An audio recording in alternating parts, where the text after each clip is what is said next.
A filantropia exerce uma função muito importante quando a gente vai falar de sociedade mais justa, mais igualitária para todos nós.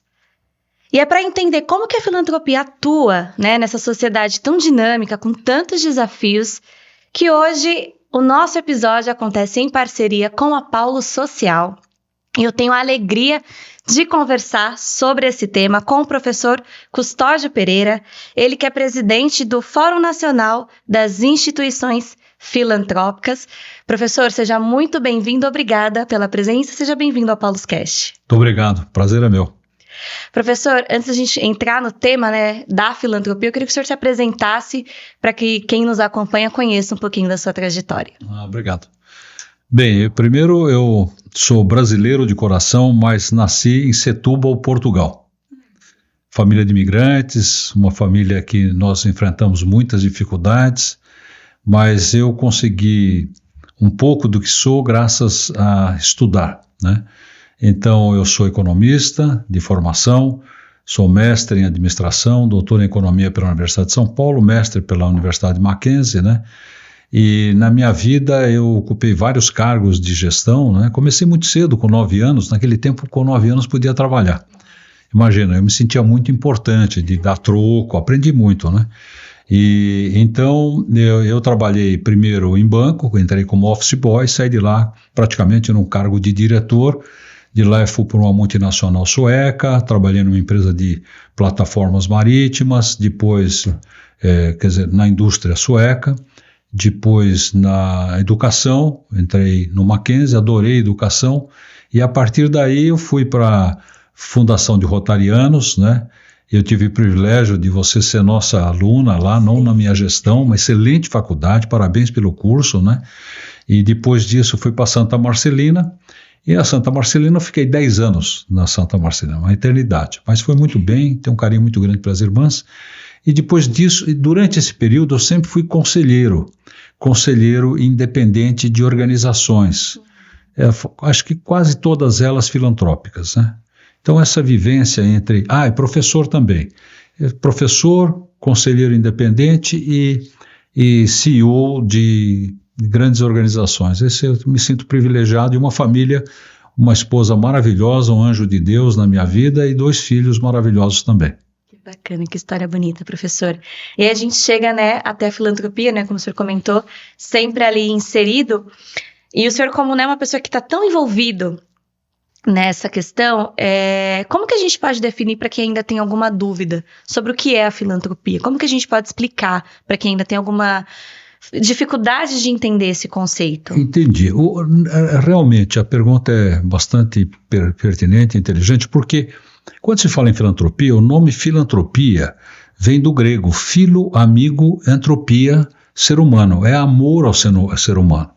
E a filantropia, em várias organizações, elas existem porque elas têm uma visão, nas organizações católicas, chamam de carisma, e uma missão.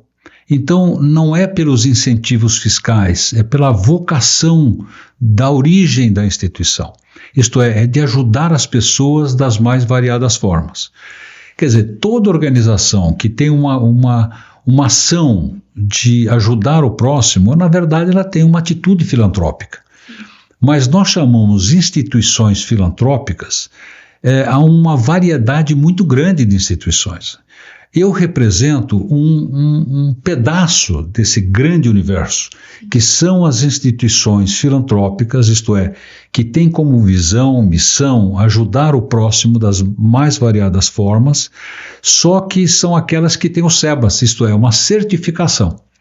Então, a instituição que tem o SEBAS, essas instituições são aquelas que nós representamos. Nós temos hoje 28 mil instituições filantrópicas no país, nas áreas de saúde, assistência social e educação. Então, filantropia realmente é uma atitude que cada um de nós pode tomar, mas quando se fala em setor filantrópico, ele é amplo, mas nós representamos um pedaço desse grande setor de filantrópico, ONGs, etc., que são as instituições que têm esse certificado que nos dá uma condição tributária especial. Perfeito. E quando o senhor fala, né, acho que sobretudo até pelo ambiente que nós estamos, né, no ambiente religioso, a gente vai falar de filantropia, a gente às vezes pode confundir com caridade ou com uma ação, né, unicamente de assistência social. Como que a gente faz essa diferenciação? Filantropia, ações de caridade, como que a gente pode diferenciar? Elas estão muito ligadas, né? É difícil você dissociar, às vezes, uma da outra, né? Mas eu diria que a caridade é uma atitude espontânea, de uma reação temporal, né? Que você vê uma pessoa, atende, ajuda, mas a filantropia ela é mais ampla. Ao redor do mundo, ela evoluiu bastante, tanto na sustentabilidade, na captação de recursos, na estrutura das organizações que hoje são as instituições filantrópicas, na administração. Então, hoje, vamos dizer, a filantropia, ela se diferencia da caridade porque ela é algo mais, ela é estrutural, ela procura cuidar do ser humano desde a formação, da saúde, na sua quando estiver mais velho. Então ela é muito ampla e ela muito muito melhor estruturada do que foi no início, que eram mais atitudes realmente de caridade, sem ter a estrutura que existe hoje, né? Sim.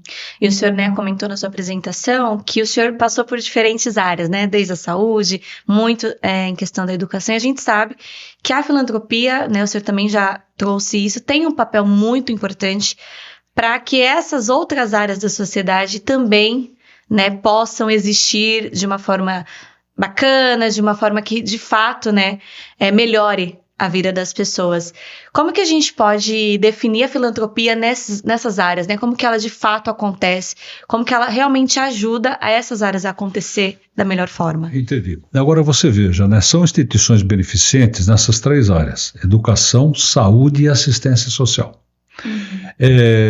Hoje, essas 3 áreas, elas são como um braço direito do Estado. Só que entrando talvez um pouco mais à frente, é muito interessante porque nós não somos tão bem conhecidos e não somos reconhecidos. As pessoas que são atendidas a uma Santa Casa, que é filantrópica, que vive com dificuldades enormes, principalmente, eu vou dar um exemplo, a Santa Casa de São Paulo. Você sabia que uma consulta de um neurocirurgião, certo, o SUS paga R$10? Sim. Então, uma Santa Casa que vive 100% com o SUS, eles são heróis. Eles fazem um trabalho maravilhoso. E existem muitas instituições filantrópicas, por exemplo, no Brasil, nós temos aí quase 800 instituições filantrópicas de saúde, que são as únicas no município. E naquele município, aquela instituição de saúde atende dezenas de municípios ao redor. E no recente estudo que nós fizemos, o plano B, se não houvesse aquela Santa Casa naquela região, a população teria que andar 200 a 300 quilômetros para ter uma instituição pública. Então, nós somos realmente um braço, estamos aonde o Estado não pode estar.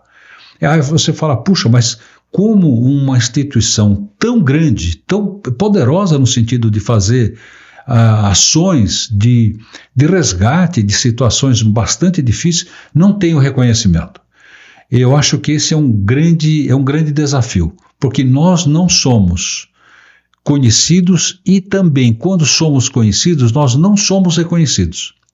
Porque, com frequência, né, o desejo de arrecadação tributária, né, não vê o sentido de que o Estado não pode fazer aquilo que nós fazemos, mas não tem misericórdia se precisar fechar uma Santa Casa, de tributar uma Santa Casa à exaustão. Então, quer dizer, realmente o nosso grande desafio é que, desafio e motivação, é de que o setor filantrópico possa continuar o seu trabalho, garantir as imunidades e também conquistar o conhecimento da sociedade, conquistar o conhecimento dos jornalistas, você é jornalista, né? Conquistar também o reconhecimento do próprio legislativo, do executivo, do judiciário. Então, esse desconhecimento é um pouco de culpa nossa, Porque quando alguém é atendido numa Santa Casa, ele não sabe que aquela é uma instituição filantrópica, que para ele ser atendido, a instituição tem que colocar um esforço muito grande, porque o Estado não cobre os custos, ela tem que captar recursos de outras formas para manter aquela operação. Mas a pessoa é atendida, é salva e não sabe que foi atendida numa instituição filantrópica. A pessoa recebe uma bolsa numa instituição de ensino e não sabe que aquela bolsa é porque a instituição é filantrópica. A pessoa tem os seus pais atendidos, né, numa instituição de assistência social, de idosos e tudo, e não sabe que é uma instituição filantrópica. Sabe por quê? É um pouco, como eu disse, culpa nossa, porque às vezes nós não procuramos dizer, olha, você está aqui, nós somos uma instituição filantrópica, às vezes tem uma placa, às vezes na entrada, dizendo que é filantrópica, e não há esse trabalho, porque não é a preocupação nossa. A preocupação nossa do setor é ajudar o próximo, é resolver o problema de saúde, é dar aquela bolsa, é conseguir que um idoso fique, seja atendida, né? Então, não há essa preocupação de mostrar o serviço, há a preocupação, sim, de fazer a missão e o atendimento. Então, é uma dificuldade natural, né? Mas a gente precisa mesmo de colocar, como diz a meninada, aí a boca no trombone. Nós precisamos dizer e ter orgulhos de fazer o trabalho que nós fazemos. Imagine, 28 mil instituições filantrópicas, 50% dessas instituições são de assistência social. São pequenas, há uma diversidade, desde a criança, às vezes crianças que perderam o pátrio poder, isto é, elas foram tiradas das famílias por maus tratos, que ficam em locais que recebem educação, alimento e tudo, são instituições filantrópicas, seria do Brasil, tá certo? Então, eu acho que essa oportunidade que a Paulus está dando de saber um pouquinho mais, de compartilhar esse conhecimento, é muito importante, né?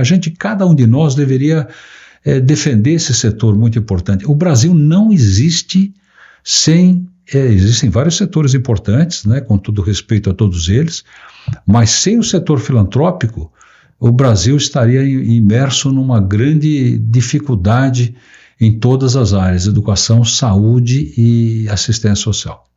Sim. E, professor, o senhor, né, cita a Santa Casa, acho que é um excelente exemplo, né, para a gente entender realmente que a filantropia ela está muito presente na nossa vida, sem a gente às vezes perceber. A gente, Santa Casa para público, né? A gente define assim, não sabe o que realmente tem por trás. E o senhor traz um número de instituições filantrópicas muito expressivo. E me bate a curiosidade de saber assim, será que tem alguma outra instituição tão conhecida, por exemplo, como a Santa Casa, que às vezes a gente nem sabe que é filantrópica, mas que é interessante assim da gente citar? Olha, essa instituição que provavelmente você conhece também é filantrópica e você nem sabia? A gente consegue destacar algumas instituições? Então você veja, boa pergunta também. Vou citar uma que eu tive o privilégio de servir durante 9 anos. Fui diretor financeiro e depois por quase 4 anos fui presidente de toda a operação, que é o Mackenzie. O Mackenzie é uma instituição filantrópica desde o seu nascimento, 1870. Ela foi pioneira em várias coisas. Lá, na mesma sala de aula, estudavam os filhos dos escravos com os filhos dos barões, e as classes já eram mistas. Então, o Mackenzie sempre foi pioneiro, mas desde a sua criação ele dava bolsas. Não existiam ministérios, não existiam leis, mas dava bolsas porque entendia que a educação é a forma de resgatar a pessoa, de dar conhecimento. Então, o Mackenzie já dava bolsas desde 1870. Então, e aí você fala, poxa, mas o Mackenzie tem instalações muito boas. Olha, eu posso dizer para você, Jennifer, que seria um absurdo pensar o contrário. Em 150 anos, uma instituição que não pode distribuir resultados, isto é, ela não pode pagar dividendos, ela não pode remunerar o seu conselho deliberativo, os conselheiros não recebem 1 centavo, ela é bem administrada, ao longo dos anos aqueles resultados são incorporados para melhorar as instalações, melhorar a biblioteca, melhorar os espaços, quer dizer, ela conseguiu, graças a uma boa administração, a construir tudo isso para o bem-estar daqueles alunos que não teriam jamais a condição de estudar numa instituição do nível do Mackenzie. né? Nota 5 no MEC, cursos excelentes, as mensalidades são mais altas. Ou não são tão altas em relação ao mercado, mas são mais altas de acordo com a dificuldade do poder aquisitivo. Um aluno ele será bolsista, ninguém vai saber que ele é bolsista e ele vai estudar numa excelente universidade. Portanto, né, é um exemplo de como instituições, né, muitas instituições no Brasil são filantrópicas e as pessoas nem sabem que são filantrópicas. Agora, você sabe, Jennifer, que se nós formos ver a qualidade do ensino, nós fizemos uma pesquisa recente da FIPE, e a FIPE mostra que nossos alunos têm uma formação melhor que as instituições particulares não filantrópicas. Quer dizer, a retribuição que o setor filantrópico dá não é só pela vaga que ela oferece, é pela qualidade que ela oferece para aquela vaga. Então, aquele aluno, se não tivesse aquela instituição filantrópica, ele não iria estudar, porque não tem vagas no ensino público e o ensino público não é tão bom, né? Então, é com respeito ao ensino público superior, que tem um número muito pequeno de vagas, né? E então ele consegue realmente ter uma qualidade boa, né, as instituições públicas. Mas o ensino particular filantrópico é de excelente nível. Então, lógico, ela tem um porte. A PUC de São Paulo é uma instituição filantrópica, a PUC do Paraná é uma instituição filantrópica, né? Muitos colégios são instituições filantrópicas, né? E são filantrópicas não por causa da imunidade, não por causa dos benefícios fiscais, são filantrópicos por causa da visão da origem, do carisma, né? Como a Igreja Católica entende, né? Como missão daquelas que acharam que deveriam fazer um trabalho filantrópico. Então, muitas vezes elas têm patrimônio porque não distribuem resultado. O que nós esperaríamos hoje, numa instituição de 150 anos, com vidros todos quebrados, uma Santa Casa toda detonada, isso é o que a gente espera? Não. Uma boa administração proporciona boas instalações, um bom atendimento. Acho que isso é uma conquista, né?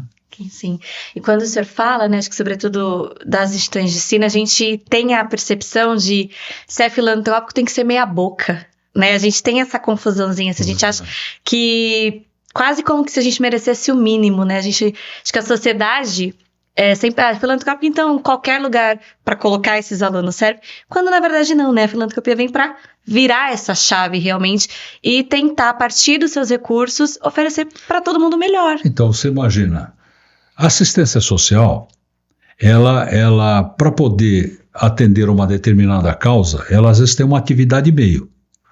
Ela tem uma gráfica, ela tem uma padaria, ela tem um hotel, que a geração de recursos daquela padaria, aquele dinheirinho que sobra da padaria, ela pode dedicar a uma causa, uma escola de infantis, etc. Eu até quero lhe dar um exemplo do que nós estamos vivendo hoje, né? Quando nós vemos que na reforma tributária, que foi oportuna, etc. e tal, mas que foi feita assodadamente, né? A gente vê que as instituições filantrópicas, mais uma vez, não importa dizer que o governo dizer que reconhece, mais importante é a atitude do que a fala, porque pode dizer que reconhece, mas a atitude não foi de reconhecer isso. Então, o que nós temos hoje? As instituições filantrópicas, na reforma tributária, mantiveram a sua condição de imunidade. Elas não pagam impostos. Mas, por outro lado, hoje, as instituições não filantrópicas, elas se creditam do IBS e do CBS. Então, você compra você compra a Irmã Dulce. Se ela pudesse se creditar, ela compraria a farinha e o IBS e o CBS incluídos naquele preço, ela se acredita, portanto o custo é só farinha sem os impostos. Como é que ficou hoje? Nós não nos creditamos. O IBS e o ICBS, eles fazem parte do custo da farinha. O que vai acontecer? O pãozinho da Irmã Dulce vai custar mais caro, talvez 15%, a 20%, a 25%, e ela não vai ter a receita necessária para poder atender aquela causa social, porque ela tem uma tributação que faz com que aquela tributação, o produto que ela usa para fazer o bem, tenha um custo maior. Uma Santa Casa, se for comprar um software, hoje, com a reforma tributária, ela vai ter um aumento de 20%, vai comprar um software com 20%. A Santa Casa não tem 1% de margem. Ela não aguenta nada de aumento de custos. E vai ter um aumento de custos. Então, esta é um exemplo prático de como é uma luta constante entre a vontade de arrecadar. Eu tenho certeza que o governo percebe muito claramente a importância do setor, mas prevalece essa vontade de arrecadar tudo que é possível. E com isso vai comprometer, porque a irmã Dulce, usando um exemplo teórico da irmã Dulce, ela vai ter que fechar a padaria dela, porque não vai dar conta de concorrer com a padaria que não tem fins de assistência social. Né? E se você me permite, mais um exemplo, quando você fala de instituições, né, que não são conhecidas, nós temos instituições no Brasil que você fala, poxa, mas como é que essa instituição pode ser filantrópica, né? Eu me lembro uma vez que um político bastante conhecido falou, instituições com vidros espelhados, né, como se fossem instituições ricas, né? E como você disse, né, o que a gente espera de uma instituição que chega lá, o diretor ou o médico com um chapeuzinho ensanguentado, com uma marreta na mão, dizendo que é ortopedista? Essa é a Santa Casa que nós queremos o melhor. Sim. Nós queremos o melhor. Então eu vou lhe dar um exemplo. Por exemplo, nós temos instituições de referência no Brasil. Vou citar, por exemplo, o caso do Einstein. O Einstein é uma instituição filantrópica. Uma das melhores instituições, a melhor instituição do Brasil e uma das melhores instituições do mundo. É uma instituição filantrópica. Qual é a contribuição dela? Quando ela faz um transplante de fígado, a sobrevida de um transplantado, eu vou falar aqui teoricamente, é 20, 30 anos. E o hospital, durante 20 e 30 anos, vai acompanhar e cuidar daquele transplantado. Se alguém sofre um acidente e vai para uma Santa Casa de uma região mais difícil, pode ser que a sobrevida, pode ser não, com certeza, a chance da sobrevida ser muito menor é muito grande. Qual é um dos papéis de um dos melhores hospitais do mundo? É compartilhar o seu conhecimento com as Santas Casas. Quer dizer, toda aquela cientificidade é compartilhada com as Santas Casas, em várias coisas, em gestão, em administração, em cuidados, em terapias. E nós não precisamos importar isso dos Estados Unidos, não precisamos importar isso da Europa, nós temos o Brasil. Isso é um privilégio, são instituições filantrópicas. Então nós temos instituições filantrópicas de referência. Todos nós deveríamos nos orgulhar, ao invés de ficar dizendo, pois que o Einstein não distribui resultado. O conselho do Einstein não ganha um centavo. Certo? Por que ele está assim? Porque é competente, porque é bom e dá uma retribuição filantrópica de excelente nível, excelente qualidade, não é meia boca. Então, todos nós deveríamos nos orgulhar. E se você me permite, né, entrar na história do FONIF, posso falar da história do FONIF?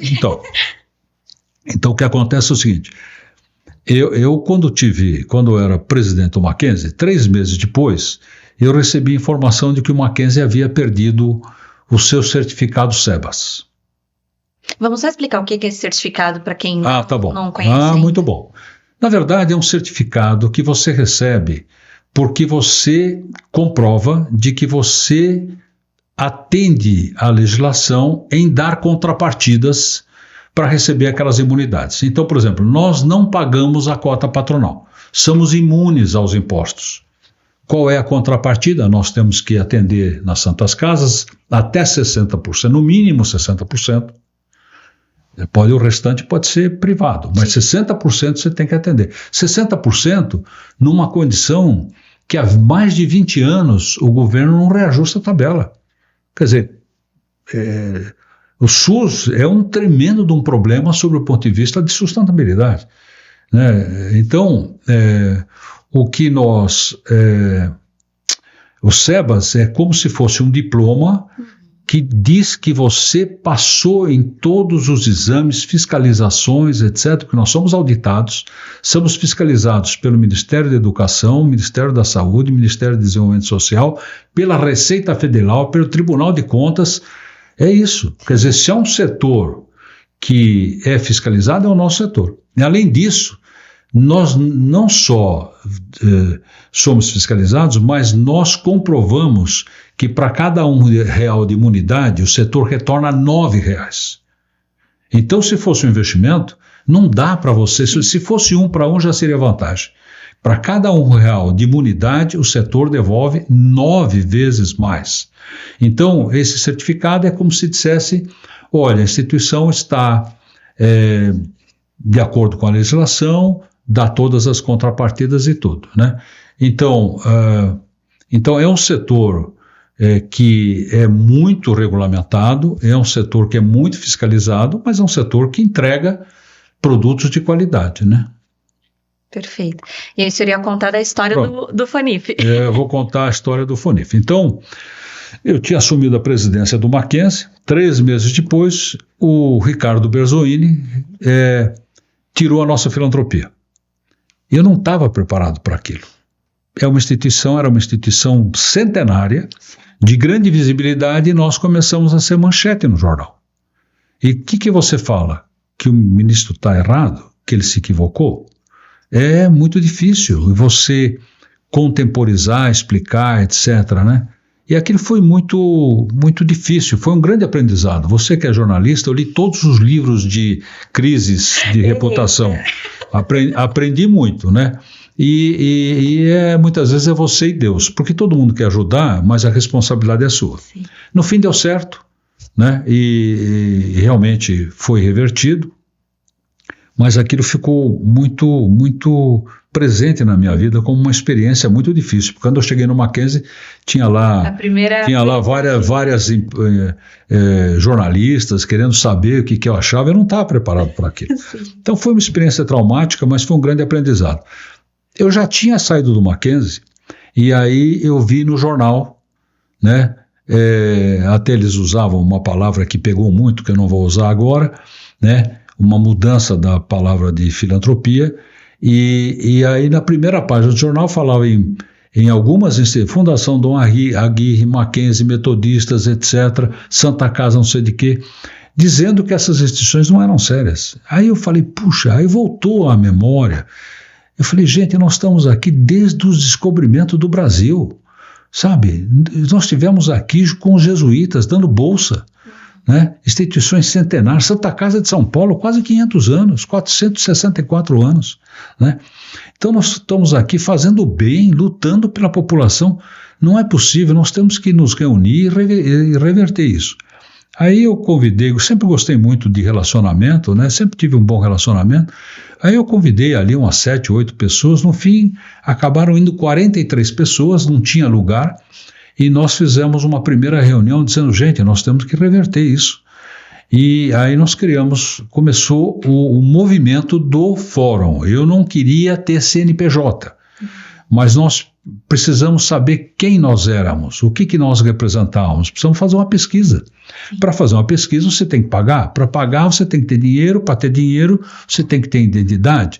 E aí nós começamos. E hoje o Fórum Nacional das Filantrópicas tem muita respeitabilidade graças à qualidade dos nossos associados. A Paulus é uma das nossas associadas, né? Então, Mackenzie, Grupo Marista, todos os hospitais de referência são nossos associados, Santa Casa, Santa Marcelina, Santa Catarina, né? Todos, Pequeno Príncipe, Moinhos de Vento lá no Rio Grande do Sul, todos são nossos associados.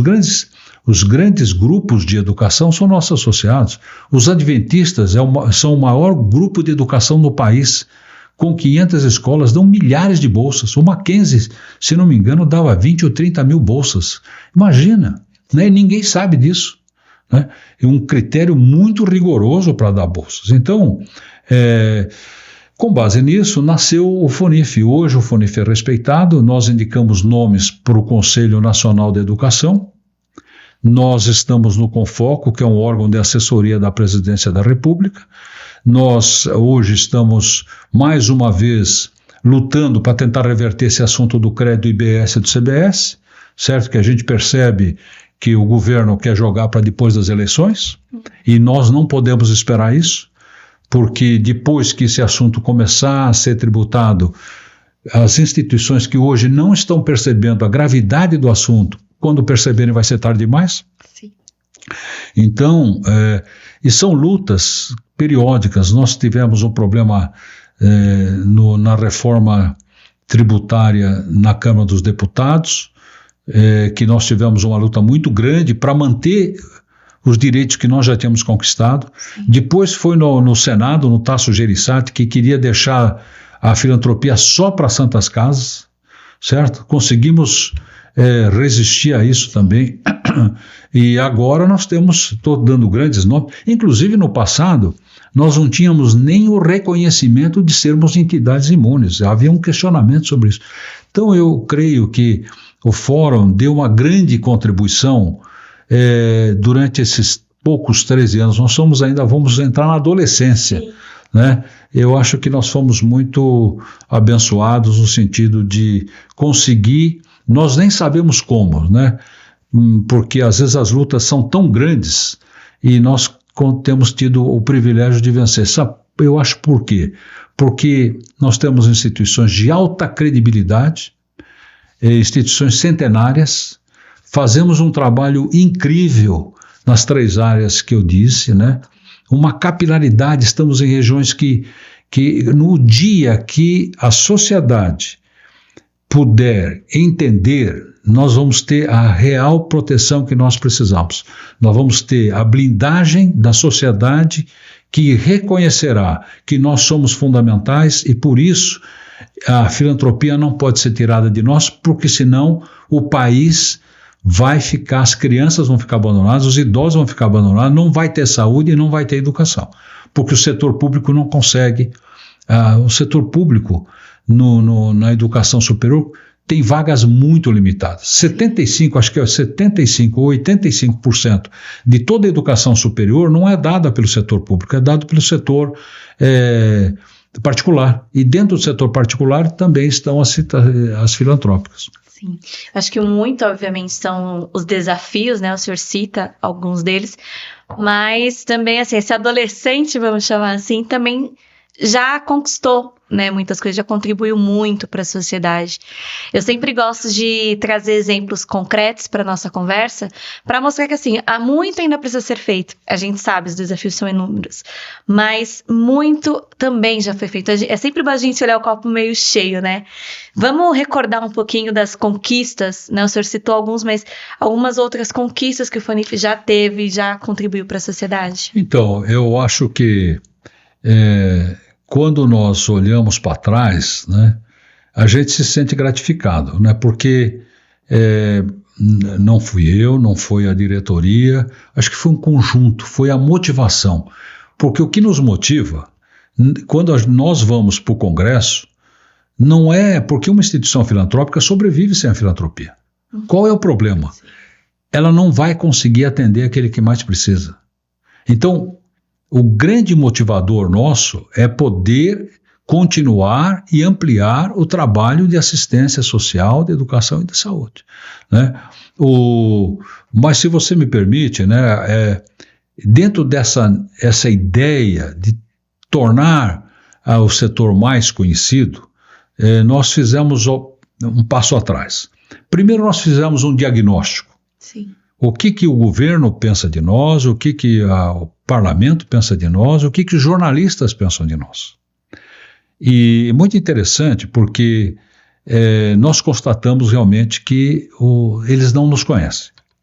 E quando nós fizemos a pesquisa quantitativa e qualitativa, por exemplo, no grupo com jornalistas, eles não nos conheciam. Quando eles nos conheceram em termos de relevância, a pergunta é, mas por que vocês não divulgam isso?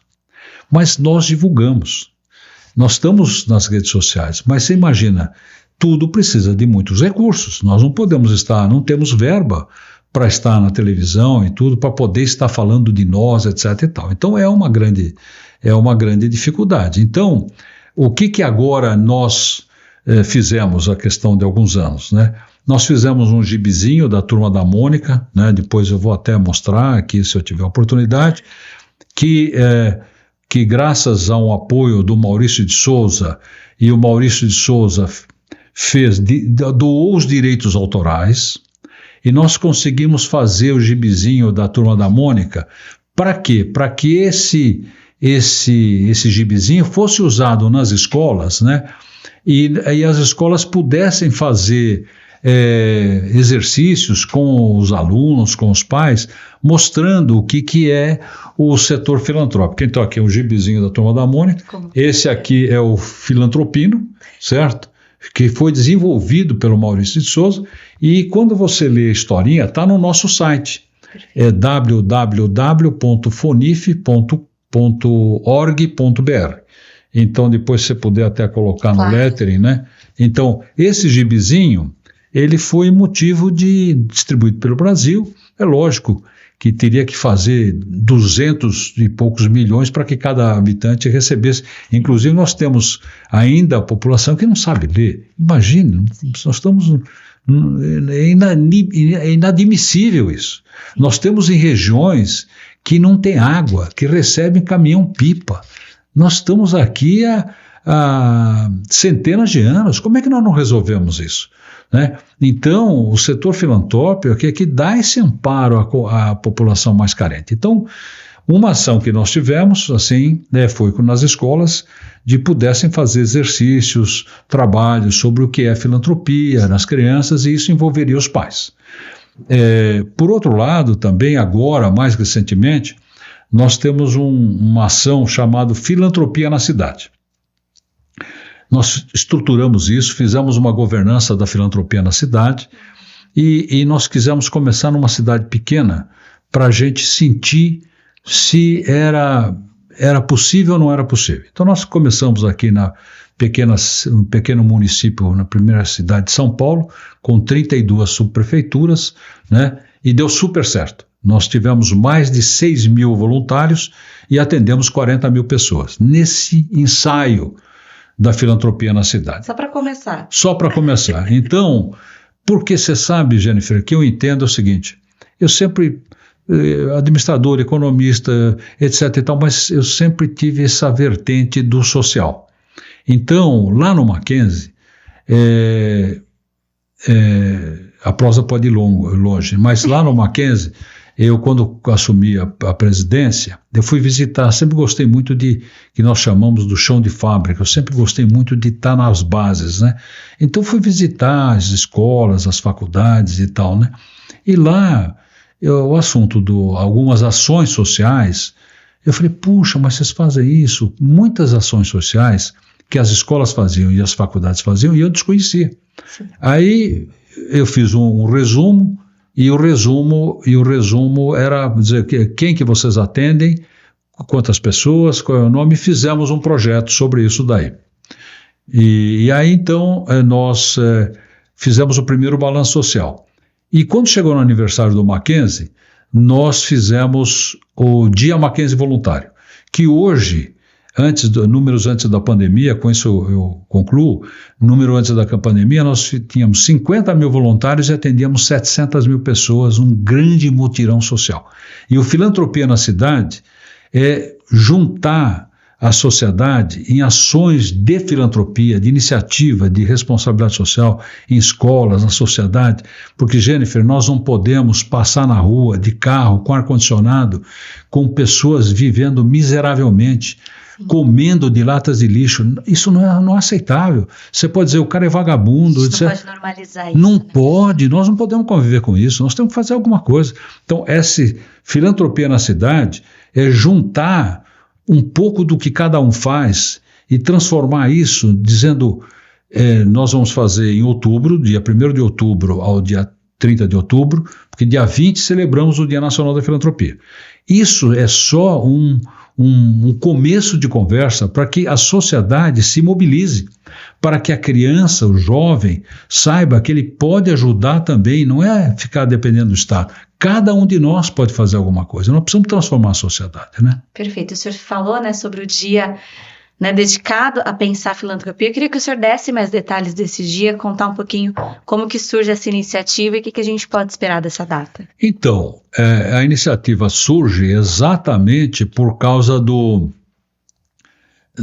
nosso, a China tem o dia da caridade, os Estados Unidos têm o dia da filantropia, o México tem, o Canadá tem, o mundo tem, o Brasil não tinha. Nós tivemos assim um insight de entrar com um projeto de lei para ter o Dia Nacional da Filantropia. Então hoje, dia 20 de outubro, é o Dia Nacional da Filantropia. Mas o nosso sonho é fazer um grande mutirão, que todas as escolas pudessem, nas suas atividades complementares, que o aluno, você é jornalista, então o meu sonho na ocasião era que nós fizéssemos um grande mutirão, indústria, o comércio, as escolas, nós saíssemos por aí, pudéssemos ajudar a sociedade nas suas diversas necessidades, e o pessoal do jornalismo iria documentar, fazer uma grande festa social, né? E nós fizemos isso no Mackenzie, deu super certo. Né, que nós começamos com 4.000 e poucos voluntários e hoje são mais de 50 mil voluntários. E eu tenho expectativa da filantropia na cidade ser um case nacional e um case mundial. Né? Nessa próxima filantropia da cidade nós vamos ter, se no ano passado nós tivemos 40 mil, eu espero nesse ano nós termos 400 mil. E nós já temos uma instituição, por exemplo, na Colômbia, chamada Uniminuto, que diz que ia participar, então já é um passinho internacional. E vou falar com o Johnny Saad da TV Bandeirantes, porque uma vez quando eu falei com ele falou, Custódio, mas que ideia ótima, né? Mas depois veio a pandemia, não deu certo, porque, sabe, no final, a gente percebe que muitos alunos que estão aí hoje numa sociedade com mídias sociais, as pessoas todas assim, isoladas, né? Vivendo numa sociedade mais isoladas no seu mundo das mídias sociais, que a contribuição para a própria pessoa de participar de um trabalho voluntário, de se doar, né? Eu lembro lá no Mackenzie nós tínhamos um projeto chamado Criança Sorriso. A turma do direito, nos fins de semana, eles fizeram um logo de um girassol com uma criancinha sorrindo. O que eles faziam? Eles iam nos sábados e nos domingos visitar as crianças que tinham perdido o pátrio poder. Isto é, crianças que foram retiradas dos seus pais por maus tratos, crianças sofridas, certo? Então, quando um aluno pode chegar no fim de semana e se doar para estar presente, brincar, as crianças não querem presentes, elas querem as pessoas, né? Então, quem se beneficia mais, né? É o aluno que está dando um pouco de si. Então, isso daí resgata muitas motivações, ideais, vontade de solidariedade, de ajudar. E acho que esse é um processo de transformação. E talvez a gente possa trazer, assim, para o nosso Brasil, para nossas cidades, né, um grande mutirão social de transformação, né? E aí eu diria para você, com sebas e sem sebas, com certificação e sem certificação, porque estaria em cada instituição, em cada um de nós, o que eu chamo de capitalismo filantrópico, que também, eu sou de centro, né? Os extremos sempre me preocupam bastante, mas você veja, nós não podemos também conviver numa situação de onde nós investimos tanto em tantas coisas e uma miséria tão grande, isso é intolerável, isso não pode acontecer. E eu acho que se cada um de nós fizer um pouquinho, não precisa ser muito não, mas muito pouco, nós vemos o que nós podemos fazer. Me permita só dar um exemplo. Claro. Eu estive em Brasília agora e encontrei lá com o Chico Mendes, é o Francisco Mendes. E agora, inclusive, eu até mandei para ele, eu vou publicar no LinkedIn, porque é uma história incrível.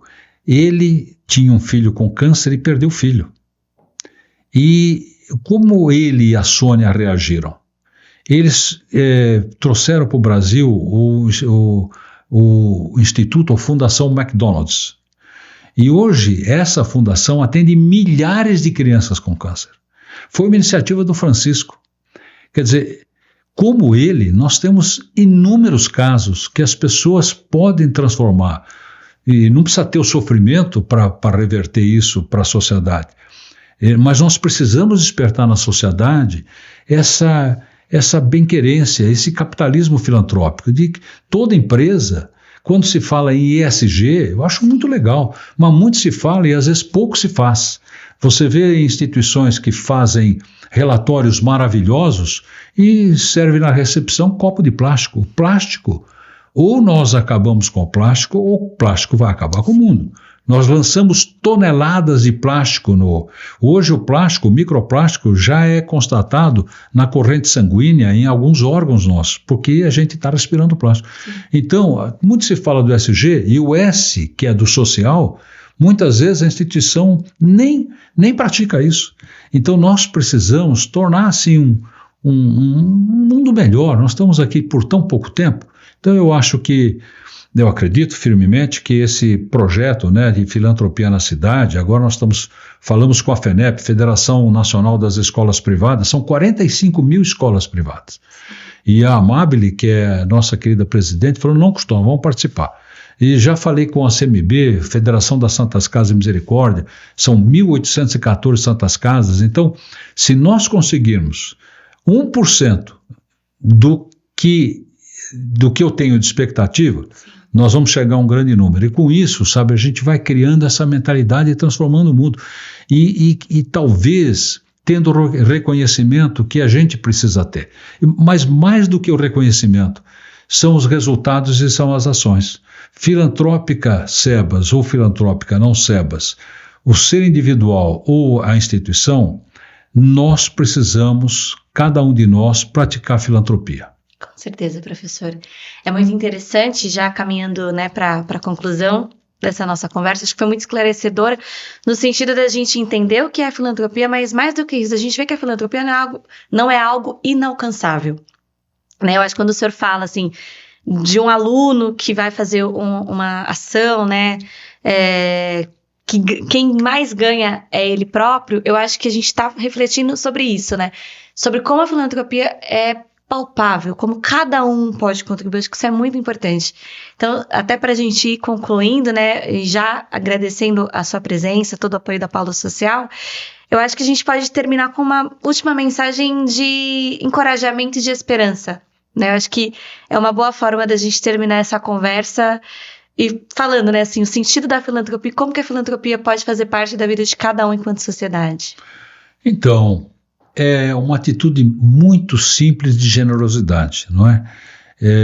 Eu tenho certeza que o povo brasileiro, ele é um povo, assim como ao redor do mundo, mais, um pouco menos, mas nós temos muita sensibilidade, né?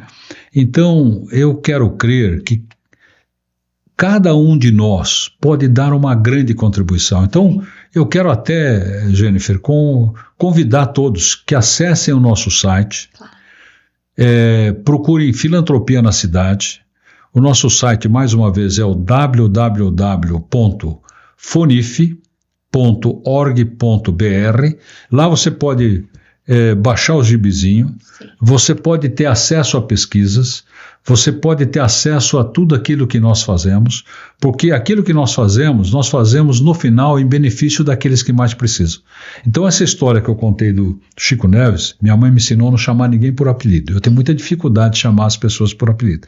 Então esse exemplo do Francisco e exemplo de milhares de pessoas que transformaram o mundo, e sabe, quem tem muitos problemas, eu tenho certeza que a generosidade e as atitudes de ajudar o próximo ajuda que nós vivamos melhor, sabe? Você tem um propósito, quer dizer, a sua instituição tem um propósito. Não é só a filantrópica, mas você cuidar do S, do social, assim como do meio ambiente e como da governança. Eu, na verdade, como sou conselheiro independente, eu diria assim que a boa governança está em você cuidar do meio ambiente e está em você cuidar das pessoas. Porque as pessoas numa instituição são mais importantes do que os prédios, as pessoas motivadas e com um propósito, especialmente se esse propósito não for só de resultado, que precisa ter lucro, precisa ter resultado, mas um propósito de ajudar o ser humano a resgatar, nós não podemos. Então, eu acho que esse não poder conviver com esses contrastes tão grandes, cada um de nós pode fazer. Então, vamos aproveitar esse Filantropia na Cidade e quem sabe a gente consiga ter daqui a alguns anos um grande mutirão, que o Brasil inteiro se mobilize e nós não tenhamos fome, não tenhamos sede, não tenhamos problema de saúde, de cuidado com idosos e tudo. E só uma vírgula. Eu tenho histórias de filhos que abandonam os pais num parque público com a malinha na mão, certo? Eles são abandonados, tá certo? Quer dizer, a natureza humana é uma natureza complexa, não é? Sim. Mas todo mundo ajudando um pouco, nós nunca mais vamos ter esse tipo de coisa. Eu agradeço aí pelo privilégio aí desse espaço, né?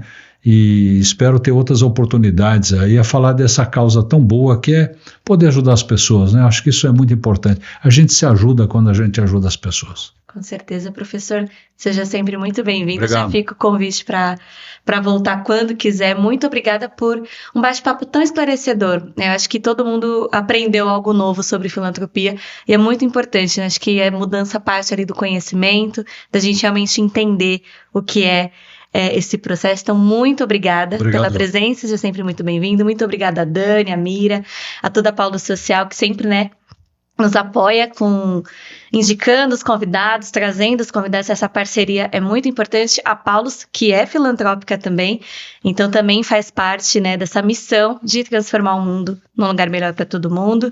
Então não deixe de conhecer a Paulus Social, não deixe também de conhecer a nossa rede de livrarias físicas pelo Brasil, os nossos conteúdos. Não deixe de seguir, de acompanhar aqui também a nossa página, o nosso canal no YouTube. Se você ainda não é inscrito no canal, inscreva-se. Eu sempre digo que tem sempre um bom assunto para você se formar, para você conhecer, para você ampliar aí o seu conhecimento. Muito obrigada pela sua companhia e até a próxima.